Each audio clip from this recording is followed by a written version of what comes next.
MCR Pure Cotton Club, formals and casual shirts. கல்யாணம் பண்ணிக்கணுமா? குறைந்த விலை நிறைந்த தரம் தங்கள் தேவைகள் அனைத்தும் ஒரே இடத்தில். ஜெயச்சந்திரன். இவர் ஒரு தனி பாலிடிக்ஸ் பண்ணிட்டு இருக்காரு.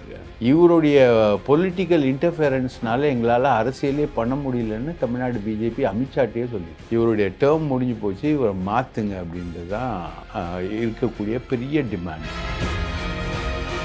கவர்னரோட செயல்பாடுகள் ரொம்ப ரொம்ப மோசமாக இருக்குது, கேவலமாக இருக்குது. மோசமான பாலியல் பலாத்கார சம்பவம் நடந்த அண்ணா யூனிவர்சிட்டிக்கு பொறுப்பு யார்?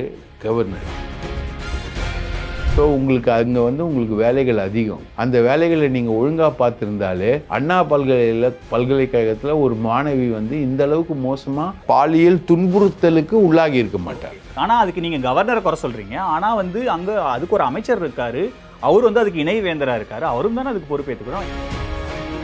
திமுக அரசு என்பது பினராயி விஜயன், மு.க. ஸ்டாலின், மம்தா பானர்ஜி இந்த 3 பேரும் இந்திய அரசியலிலேயே அவங்க பாஜக எதிர்ப்பின் பிரதிபிம்பமாக பார்க்கப்படுகிறார்கள். அப்படி நிற்கக்கூடிய திமுக அரசு கொடுக்கக்கூடிய ஒரு அறிக்கையை ஒன்றிய அரசின் பிரதிநிதியாக வரக்கூடிய கவர்னர் அதை படித்து முடித்து ஒழுங்காக எல்லாம் நடந்துவிட்டால் என்ன ஆகும்? அதுதான் காரணமே தவிர இந்த தேசிய கீதம் அவமதிக்கப்பட்டிருக்கு, அரசியலமைப்பு சட்டம் அவமதிக்கப்பட்டிருக்குன்றதெல்லாம் காரணமே இல்லையா? அதெல்லாம் காரணமே கிடையாது. அவருன்னா சீமான் மாதிரி பாண்டிச்சேரி தேசிய கீதத்தையா பாட சொன்னார்? நீங்கள் சபாநாயகர்கிட்ட இந்த தேசிய கீதம் இந்த விஷயங்கள் இருக்கிறது, இதை இப்படி பண்ணணும், தேசிய கீதத்தை பாடணும், முதல்லையும் பாடணும், எண்ட்லையும் பாடணும்னு சொன்னதை நீங்கள் முன்கூட்டியே சொல்லியிருக்கலாம்ல ப்ரெஸ்ஸுக்கு. நீங்கள் ஏன் அந்த இடத்துல சொல்கிறீங்க? ஆனால் எதிர்கட்சிகள் இருக்கிற இன்னொரு விமர்சனம் என்னன்னா, இந்த பெண்கள் பாதுகாப்பு, அண்ணா பல்கலைக்கழகம் மாதிரியான விஷயங்களை டைவர்ட் பண்ணுறதுக்காக ஆளுநர் இந்த மாதிரியான விஷயங்களை கையில் எடுக்காது. இது திமுக அரசும் ஆளுநரும் சேர்ந்து செய்கிற வேலைங்கிறது தான் எடப்பாடி பழனிசாமியோட விமர்சனமாக இருக்குது. இதே போராட்டம் பண்ணுறவங்க ஸ்ரீமதி விஷயத்தில் எங்கே போனாங்க? இதே அண்ணாமலை, இதே எடப்பாடி, இதே பாட்டாளி மக்கள் கட்சி ஏன் போராட்டல? சார் வணக்கம். சார் வணக்கம் சார். சார், நேற்று சட்டப்பேரவையில் நடந்த நிகழ்வை பார்த்துருப்பீங்க. ஆளுநர் வந்த உடனே வெளில போயிட்டாரு. தேசிய கீதத்தையும் அரசமைப்பு சட்டத்தையும் இந்த அரசு அவமதிக்குது அப்படிங்கிறது தான் அவருடைய குற்றச்சாட்டாக இருக்குது. இன்னொன்று, சட்டப்பேரவை நிகழ்வுகள் தணிக்கை செய்யப்பட்டு வெளியே வருது, ஒரு அவசர நிலையை நினைவூட்டுது அப்படின்னு ட்வீட் போட்டிருக்காங்க. நேற்று நடந்த நிகழ்வை எப்படி பார்க்குறீங்க? நேற்று நடந்த நிகழ்வு as stage managed by governor himself. அது வானதி முந்தின நாள் ஒரு ட்வீட் போடுறாங்க, இதே அரசமைப்பு சட்டத்தை அவமதித்தல் அப்படின்ற வார்த்தைகள் அந்த ட்வீட்டில் இடம் பிடுது. அதே வார்த்தைகளை தான் கவர்னர் சொல்கிறாரு.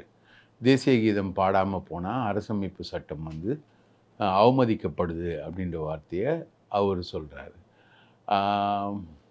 இன்னொன்று நீங்கள் நல்லா பார்த்தீங்கன்னா, கவர்னருடைய இந்த ட்ராமாவுக்கு முன்னாடி அவர் சபாநாயகர்கிட்ட பேசுகிறாரு. 2 பேரும் டிஸ்கஸ் பண்ணுறாங்க. சபாநாயகர் தான் போய் அவரை கூப்பிட்றாரு. 2 பேரும் டிஸ்கஸ் பண்ணுறாங்க. டிஸ்கஷன் எல்லாமே ஓடுது, எல்லாமே ஃப்ரூட்ஃபுல்லாக இருக்குது. திடீர்னு அவர் ஏன் இந்த பிரச்சனையை கிளப்பணும்? அது ஒரு பெரிய இதுவாகுது. இப்போது வானதியை தவிர எல்லா பிஜேபி லீடர்ஸும் கவர்னரை மாற்றுங்க அப்படின்ற ஒரு ப்ரெஷர் கொடுக்குறாங்க. இவர் ஒரு தனி பாலிடிக்ஸ் பண்ணிகிட்ருக்கார். அமித்ஷாவுக்கு ரொம்ப நெருக்கமாக இருக்கார். அந்த செக்யூரிட்டி சைடில் இவர் கொஞ்சம் எக்ஸ்பர்ட்டுன்றதுனால, ஐபியில் முன்னாடி இருந்ததுனால அமித்ஷாவுக்கு நெருக்கமாக இருக்கார். இவர் இப்போது பிஜேபியை பொறுத்த வரைக்கும் தடி எடுத்தவன்லாம் தண்டல்காரன், அந்த மாதிரி ஒரு சுச்சுவேஷன் இருக்குது. இவருடைய பொலிட்டிக்கல் இன்டர்ஃபேரன்ஸ்னால எங்களால் அரசியலே பண்ண முடியலன்னு தமிழ்நாடு பிஜேபி அமித்ஷாட்டே சொல்லியிருக்கு. இவருடைய டேர்ம் முடிஞ்சு போச்சு, இவரை மாற்றுங்க அப்படின்றது தான் இருக்கக்கூடிய பெரிய டிமாண்ட். ஸோ அந்த மறுபடியும் தன்னுடைய நடவடிக்கைகள் மூலமாக மெய்ப்பிக்கிறார் அவர். இது டோட்டலி அன்வான்டட். ஆனால் கடந்த ஆண்டும் இதே பிரச்சனை எழுப்பி தான் அவர் வெளிநடப்பு பண்ணார். இந்த ஆண்டும் திரும்பவும் இதே பண்ணுறாருங்கும் போது, ஏற்கனவே கடந்த ஆண்டு சபாநாயகர் அவையிலேயே பதிலும் சொல்லியிருந்தார், முறைப்படி நாங்கள் தமிழ்தாய் வாழ்த்து எண்டில் தேசிய கீதம் பாடப்படும். இல்லை, நீங்கள் தமிழ்தாய் வாழ்த்து பாடின தேசிய கீதம் பாடணும்னு ஆளுநர் நிர்பந்திக்கிறதுக்கு பின்னணியாக என்ன இருக்குன்னு நினைக்கிறீங்க? அதாவது பீஷ்ம நாராயண் சிங்ன்றவர் ஜெயலலிதா ஆட்சி காலத்தில் கவர்னராக இருந்தார். அந்த பீஷ்ம நாராயண் சிங் தான் காலத்தில் தான் ஜெயலலிதா தமிழ்தாய் வாழ்த்து தேசிய கீதம் இறுதின்ற ஒரு கண்டிஷனை கொண்டு வராங்க. அதுக்கு முன்னாடி பீரியட்லலாம் வந்து தேசிய கீதம் முதல்ல, தேசிய கீதம் முடிவுலன்னு இருந்தது. அப்போ அந்த மரபை வந்து மாற்றுறது வந்து ஜெயலலிதா. இப்போ ஜெயலலிதா மாற்றின மரபை வந்து கலைஞர் கடைபிடிக்கிறாரு. திரும்பவும் ஜெயலலிதா வராங்க, அவங்க கடைபிடிக்கிறாங்க. அதுக்கப்புறம் எடப்பாடி வராங்க, அவங்க கடைபிடிக்கிறாங்க. எல்லாருமே கடைபிடிக்கிறாங்க. ஸ்டாலின் வரைக்கும் அதுதான் கடைபிடிக்கிறாங்க. இன்ஃபேக்ட் ஒரு கவர்னர் அட்ரஸில் வந்து இதே கவர்னர் வந்து தமிழ்த்தாய் வாழ்த்து சொல்லிட்டு தேசிய கீதம் பாடுறதை கேட்டு போயிருக்காரு. கேட்டுங்களா? அப்போல்லாம் ஒரு இஷ்யூ கிளப்பவே இல்லை. நேத்திக்கு இஷ்யூ பொண்ணு பிடிச்சிருந்தது, இன்றைக்கி திடீர்னு பொண்ணு பிடிக்கலன்னு சொல்கிற கதையா? திடீர்னு இந்த விஷயத்தை அவர் கிளப்புறதுக்கான காரணமும் கான்ஸ்டியூஷனல் வேலிடிட்டியுமே அவருக்கு கிடையாது. நீங்கள் பார்த்தீங்கன்னா கவர்னரோட செயல்பாடுகள் ரொம்ப ரொம்ப மோசமாக இருக்குது, கேவலமாக இருக்குது. நீங்கள் பார்த்தீங்கன்னா இன்றைக்கி பல்கலைக்கழகங்களில் இன்றைக்கி புதுசாக வந்து இந்த புதிய கல்வி கொள்கை திட்டப்படி யூஜிசி கூடுதல் அதிகாரம் அந்த சர்ச்சிங் கமிட்டிக்கு வந்து கவர்னருக்கு தான் அதிகமான அதிகாரங்கள் கொடுக்குறாங்க துணைவேந்தர்கள் நியமனத்தில். ஆனால் நீங்கள் பார்த்தீங்கன்னா இன்றைக்கி சம்பவம் ஒரு மோசமான பாலியல் பலாத்கார சம்பவம் நடந்த அண்ணா யூனிவர்சிட்டிக்கு பொறுப்பு யார்? கவர்னர். வேந்தர் கவர்னர். அங்கே வந்து உங்களுக்கு வைஸ் சான்சலர் கிடையாது, ரெஜிஸ்ட்ரார் கிடையாது, எந்த ஏற்பாடும் இல்லை. கவர்னர் வந்து உரிய தேதி கொடுக்கப்படாமல் இருப்பதால் பட்டமளிக்கும் விழாவே முறையாக நடக்கலை. இந்த பல்கலைக்கழகம் மட்டும் இல்லை, தமிழ்நாட்டில் இருக்க பல பல்கலைக்கழகங்களில் இதான் நிலவரம். ஸோ இவருக்கு என்ன வேலை? இங்கே உட்காந்துக்கிட்டு வேறு எந்த வேலையும் கிடையாது. ரைட்டுங்களா? 4 லட்சமோ 5 லட்சமோ தினமும் செலவு பண்ணக்கூடிய அவர் இருக்கார். அவரோட எக்ஸ்பென்சஸ் கேல்குலேஷனில் வருது. அப்போது உட்காந்துக்கிட்டு என்ன பண்ணுறாரு? இவர் பீகார்காரரு, இவருக்கு ஆன நேட்டிவிட்டி இங்கே இல்லை. இவர் என்ன பண்ணுறாரு? டெல்லியில் ஒரு வீடு கட்டுறாரு. இப்போது பதவி போனால் அந்த டெல்லி வீட்டுக்கு தான் போய் அவர் குடி போக போகிறாரு. அந்த டெல்லி வீட்டு கன்ஸ்ட்ரக்ஷன் வேலையெல்லாம் இங்கேருந்து டெல்லிக்கு போய் பார்த்துக்கிட்டு வந்துக்கிட்டு இந்த வேலையை தான் பண்ணிக்கிட்டு இருக்காரு. ஸோ வாட் டியூட்டி டஸ் இன் தமிழ்நாடு? அப்போ தான் நம்ம சொல்கிறோம் ஆட்டுக்கு தாடி நாட்டுக்கு கவர்னர். ஏதாவது இறங்கி வேலை பார்க்கலான்னு வந்தால் தேர்ந்தெடுக்கப்பட்ட மாநில அரசு இருக்கும்போது நீங்கள் ஏன் இதுக்குள்ளே வரீங்கன்னு அவரை விமர்சிக்கிறோம். நாம் அது சொல்ல சார், உங்களுக்கான வேலைகள் வந்து யூனிவர்சிட்டிஸில் இருக்குது. யூனிவர்சிட்டி பட்டமளிப்பு விழாக்கள், யூனிவர்சிட்டியோட function, day to day function, ரெஜிஸ்ட்ராரோட ஒர்க்கு, சான்சலரோட ஒர்க்கு, ஒரு கல்வித்துறையே கன்கரண்ட் லிஸ்ட்டில் இருக்குது. மத்திய மாநில அரசுகளுடைய கன்கரண்ட் லிஸ்ட்டில் இருக்குது. ஸோ உங்களுக்கு அங்கே வந்து உங்களுக்கு வேலைகள் அதிகம்.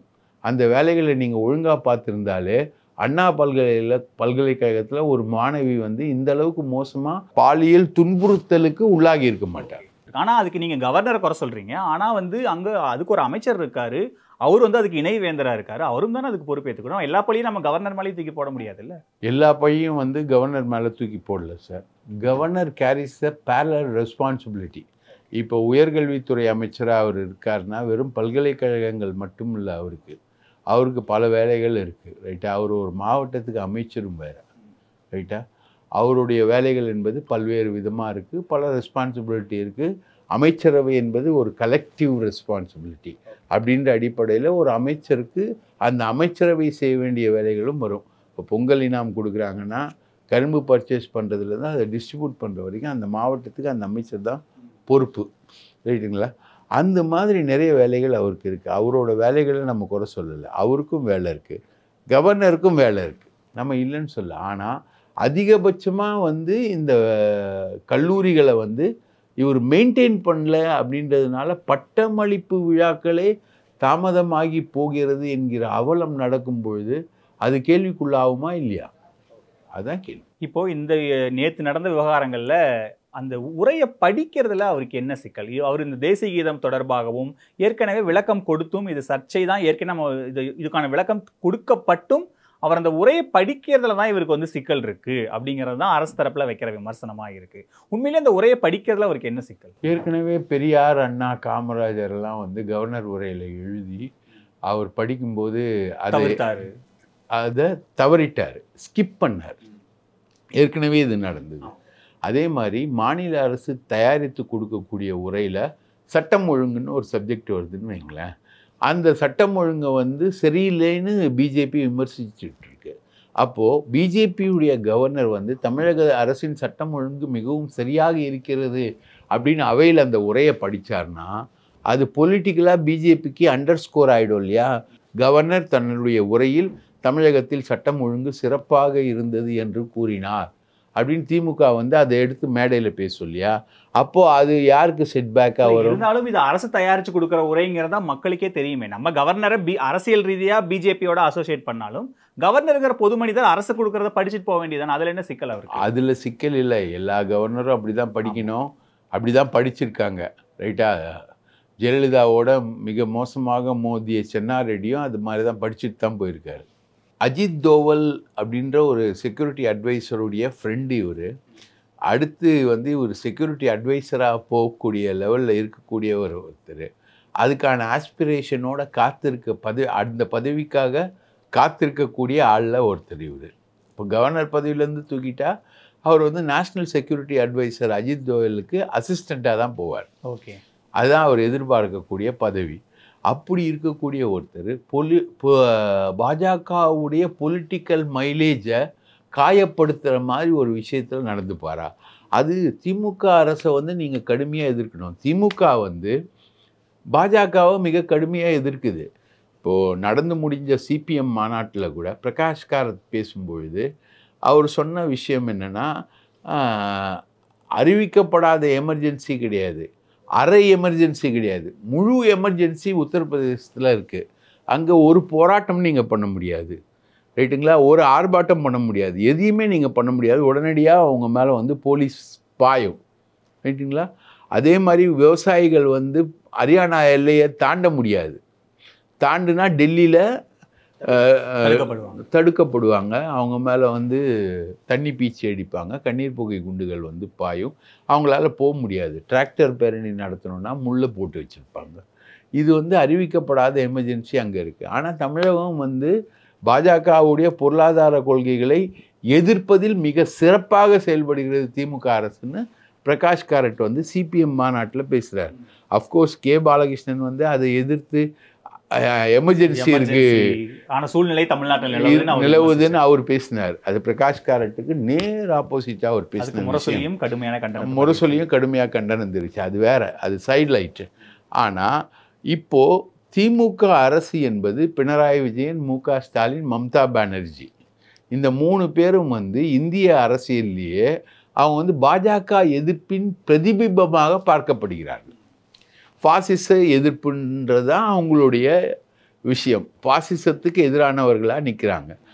அப்படி நிற்கக்கூடிய திமுக அரசு கொடுக்கக்கூடிய ஒரு அறிக்கையை ஒன்றிய அரசின் பிரதிநிதியாக வரக்கூடிய கவர்னர் அதை படித்து முடித்து ஒழுங்காக எல்லாம் நடந்துவிட்டால் என்ன ஆகும்? அது வந்து பாஜக அரசுக்கு அவமானமாகிவிடும். ஆகவே அவர்கள் அதை திட்டம் போட்டு தடுக்கிறார்கள். ஸோ அதுதான் காரணமே தவிர அந்த தேசிய கீதம் அவமதிக்கப்பட்டிருக்கு, அரசியலமைப்பு சட்டம் அவமதிக்கப்பட்டிருக்குன்றதெல்லாம் காரணமே இல்லையா? அதெல்லாம் காரணமே கிடையாது. அவருன்னா சீமான் மாதிரி பாண்டிச்சேரி தேசிய கீதத்தையா பாட சொன்னார்? அந்த மாதிரி கூட இல்லையே.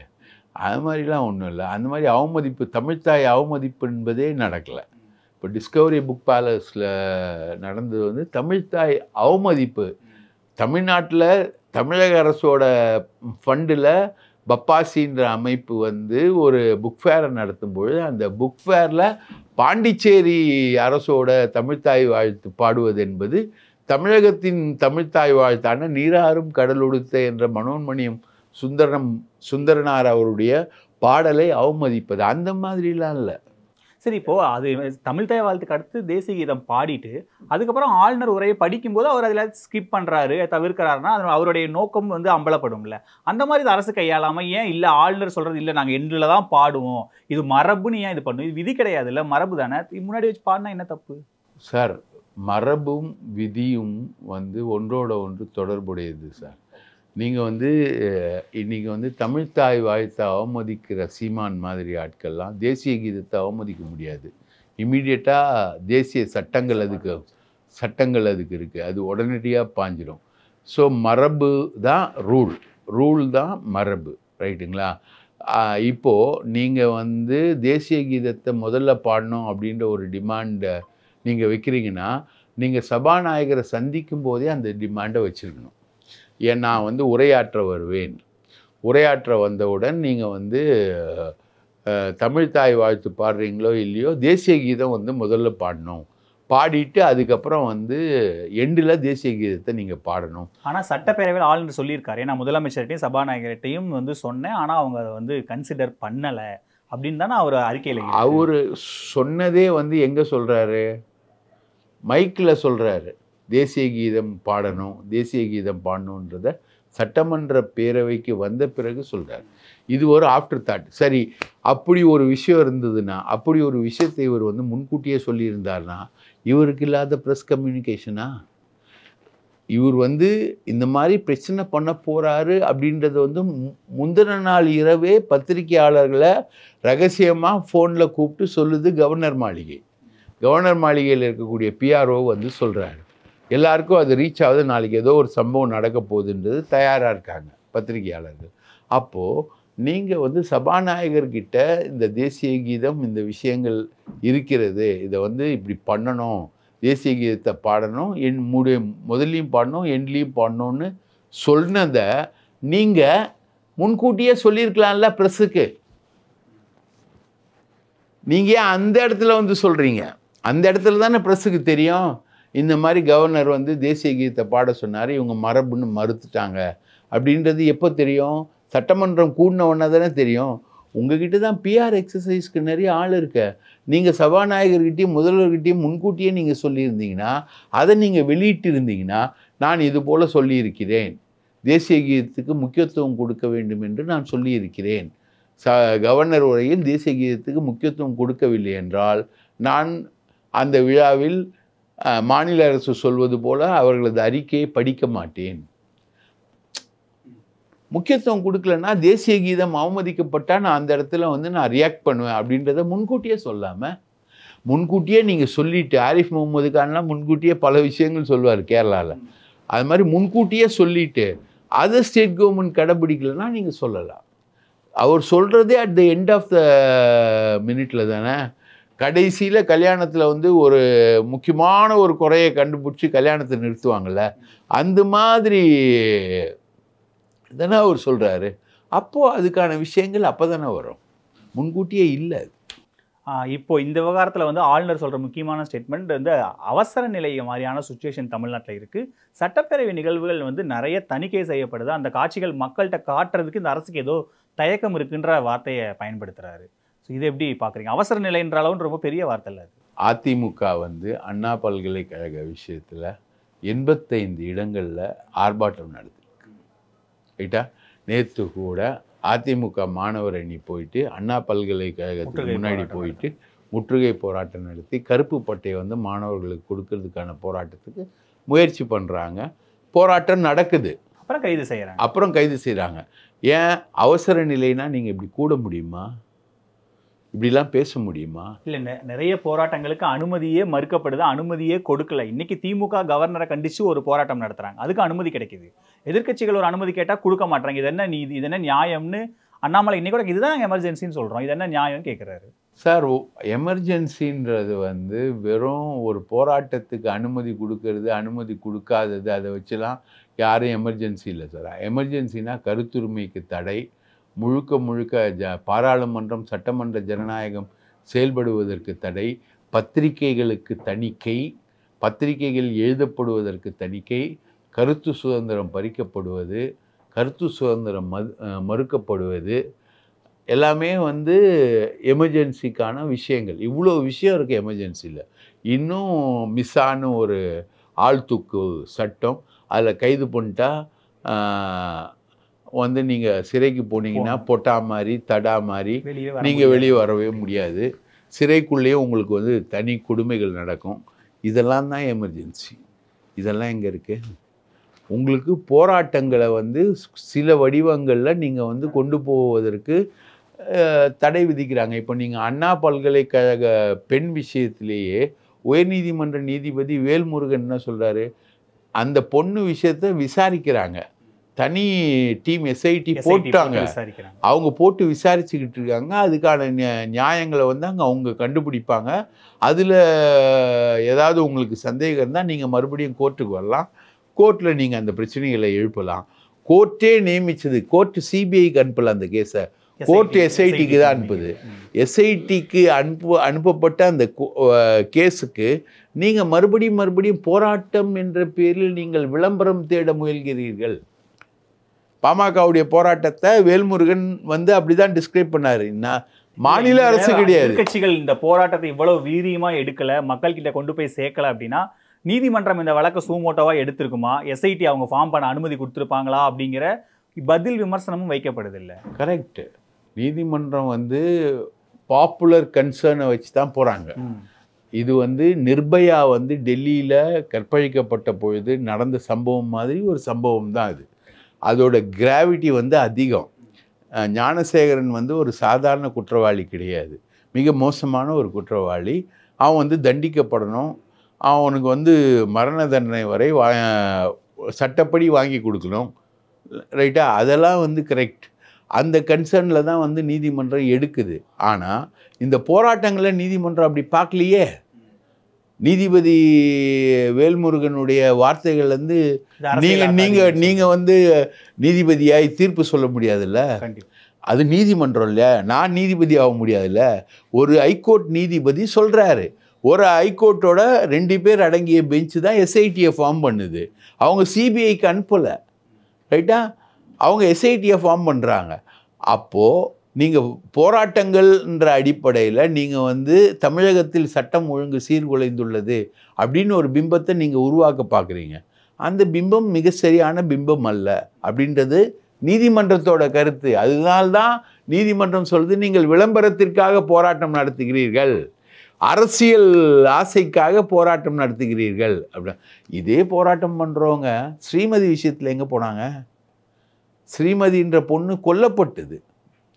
அந்த பொண்ணு வந்து கள்ளக்குறிச்சியில் சக்தி பள்ளியில் கொலை செய்யப்பட்டதாக தான் அவங்க அம்மாவுடைய குற்றச்சாட்டு. ஒரு 600 பேர் வந்து அவளுக்காக போராடி சிறையில் இருந்தான். 600 பேர் மேலே வழக்குகள் பதிவு செய்யப்பட்டது, ரைட்டா? சிபிசிஐடி ப்ரோப் போட்டாங்க, எல்லாம் போட்டாங்க. அரசு தற்கொலைன்னுது. இவங்க கொலைன்னு சொல்லிட்டு பாப்பா மோகன்ற வழக்கறிஞரை வச்சு வாதாடுகிறாங்க. இதே அண்ணாமலையும் இதே தமிழிசையும் இதே அஃப்கோர்ஸ் பாலபாரதி அன்றைக்கே குரல் கொடுத்தாங்க. திருமாவளவன் வந்து குரல் கொடுத்தாங்க. ஸ்ரீமதிக்காக திருமாவளவன் குரல் கொடுத்தாங்க. பாலபாரதி அம்மாலாம் நேரடியாகவே வந்திருந்தாங்க. அவங்கள நான் சொல்லலை. இதே அண்ணாமலை, இதே எடப்பாடி, இதே பாட்டாளி மக்கள் கட்சி ஏன் போராடல? இதே சீமா ஏன் போராடல? யாருமே போராடல. இதில் வந்து அண்ணாமலையும் எடப்பாடிக்கும் அந்த சக்தி பள்ளி மேனேஜ்மெண்ட்ன்றது வந்து முழுக்க அவங்க சாதியோட சம்மந்தப்பட்ட ஒரு விஷயம். அவங்க போராடல. அதே மாதிரி நேற்று மருது அழகராஜ் வந்து ஒரு கேள்வி எழுப்பியிருந்தார். யார் இந்த சாருன்னு கேட்குறீங்களே, கொடநாட்டில் சிசிடிவியை ஆஃப் பண்ணது எந்த சாரு? நான் அடிஷ்னலாக கேட்குறேன், கொடநாட்டில் கரண்ட்டு கட் பண்ணது எந்த சாரு? கொடநாட்டில் போலீஸ் வந்து பாதுகாப்பை ரிமூவ் பண்ணது எந்த சாரு? ஸோ இதெல்லாமே இவங்க பொலிட்டிக்கல் கெயினுக்காக இவங்க பண்ணக்கூடிய விஷயங்களை வந்து நீதிமன்றங்களே நிராகரிக்கும் பொழுது இதில் பெரிய அட்டென்ஷனில் கண்ணகி மாதிரி கிராமிய கலைஞர்களை வேஷம் போட்டு வந்து, அம்மா ஐயா நான் பிஜேபி இல்லைன்னு அவங்க கதர்னதை மதுரையில் குஷ்பு நடத்தின போராட்டத்தில் நம்ம பார்த்தோம் இல்லையா? இதெல்லாம் விளம்பரத்துக்காக நடத்தப்படக்கூடிய போராட்டம். இவர்கள் மனு எடுத்துகிட்டு போயிட்டு யாரை பார்க்குறாங்க? நடிகர் விஜய் ஆகட்டும், குஷ்பு ஆகட்டும், ஆளுநரை பார்க்குறாங்க. ஆளுநர் யார்?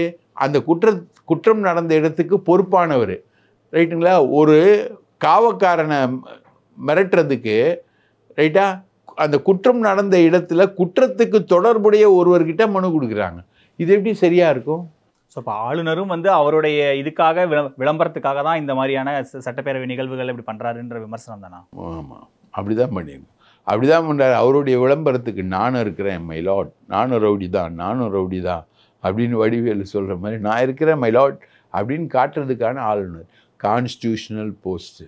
இதை வச்சு எவ்வளோ விஷயங்கள் பண்ணலாம், எவ்வளோ விஷயங்கள் சமுதாயத்தில் பண்ணலாம், எவ்வளோ விஷயங்கள் பண்ணலாம். இப்போது பாண்டிச்சேரியில் கவர்னராக அந்த தமிழிசையும் சரி, அவங்க மேலே நிறைய குற்றச்சாட்டுகள், பயங்கரமான குற்றச்சாட்டுகள் வந்திருக்கு. இப்போது ஏற்கனவே இருந்த பன்வாரிலால் புரோஹித் மேலே இதே யார் அந்த சார் மாதிரி நிர்மலா தேவி ஒரு குற்றச்சாட்டை வச்சு அது வழக்காச்சு. ஆனால் எதிர்க்கட்சிகள் இருக்கிற இன்னொரு விமர்சனம் என்னன்னா, இந்த பெண்கள் பாதுகாப்பு, அண்ணா பல்கலைக்கழகம் மாதிரியான விஷயங்களை வந்து டைவர்ட் பண்ணுறதுக்காக ஆளுநர் வந்து இந்த மாதிரியான விஷயங்களை கையில் எடுக்காது. இது திமுக அரசும் ஆளுநரும் சேர்ந்து செய்கிற வேலைங்கிறது தான் எடப்பாடி பழனிசாமியோட விமர்சனமாக இருக்குது. பேச வேண்டிய பொருளை விட்டுட்டு இப்போ எல்லாரும் ஆளுநரை நோக்கி ஓட வேண்டியதை பேசுகிறாங்க. ஸோ இது பிரச்சனையை வந்து டீவியேட் பண்ணுறதுக்கான ஒரு வேலை அப்படின்ற ஒரு விமர்சனம் இருக்குது. அதை நீங்கள் எப்படி பார்க்குறீங்க? பேச வேண்டிய பொருளை விட்டுட்டு ஆளுநரை பேசணும்னு சொல்கிற எடப்பாடி அவரோட உறவினர் ராமலிங்கம் வீட்டில் இப்போ ரெய்டு போயிட்டுருக்கு. 26 இடங்களில் போயிட்டுருக்கு. அது யாராவது பேசாமல் இருப்பாங்களா? பேசுவாங்க. நீங்கள் யார் டைவர்ட் பண்ணாலும் தம்பி, பொள்ளாச்சிலையும் சரி, இதுலேயும் சரி, குடநாட்டிலையும் சரி, ஸ்ரீமதியிலையும் சரி, பேச வேண்டிய தகவல்கள் வெளிவந்து கொண்டே இருக்கும். பேச வேண்டிய விஷயங்கள் பேசப்படும். MCR Pure Cotton Club, formals and casual shirts. கல்யாணம் பண்ணிக்கணுமா?